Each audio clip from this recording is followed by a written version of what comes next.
Big boss 9 తెలుగులో శ్రీజ దమ్ము buzz interview review గురించి ఓ చిన్న లుక్ ఇద్దాం. అయితే విషయమేంటంటే బిగ్ బాస్ హౌస్ నుంచి శ్రీజ ఎలిమినేషన్ పెద్ద రచ్చే లేపింది గదా. ఎందుకంటే ఇది ఓట్లతో కాదు, టాస్కుల బేసిస్ మీద జరిగింది. మరి ఎలిమినేషన్ తర్వాత జరిగే ఆ బజ్ ఇంటర్వ్యూలో తను దీనిపై ఎలా రియాక్ట్ అయిందో చూద్దాం. సరే, ఇందులో 3 ముఖ్యమైన పాయింట్స్ ఉన్నాయి. మొదటిది, అసలు ఈ ఎలిమినేషన్ చాలా అన్యాయమని చాలామంది ఫీల్ అవుతున్నారు. అంటే టాస్కుల్లో బాగా ఆడి గెలిచినా కూడా ఆమెను పంపించేయడం, అంతగా ఆడలేదనుకున్న సుమన్ శెట్టిని వైల్డ్ కార్డ్స్ వచ్చి సేవ్ చేయడం, ఇదంతా కరెక్ట్ కాదంటున్నారు. ఈ విషయం బిగ్ బాస్ టీమ్కి కూడా తెలుసని టాక్. ఇక రెండోది, శ్రీజ మళ్లీ హౌస్లోకి వస్తుందా అనే డౌట్.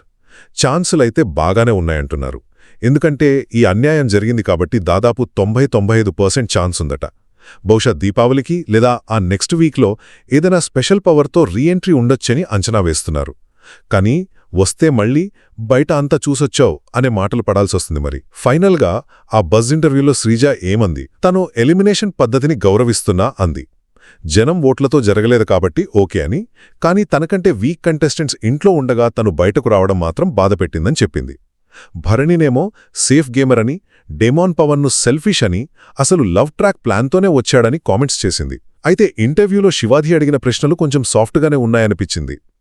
సో శ్రీజ ఎలిమినేషన్, ఆమె రీఎంట్రీ ఛాన్స్, ఇంకా ఇంటర్వ్యూలో చెప్పిన విషయాలు, ఇవే ఇప్పుడు బిగ్ బాస్ డిస్కషన్స్లో మెయిన్ పాయింట్స్ అన్నమాట.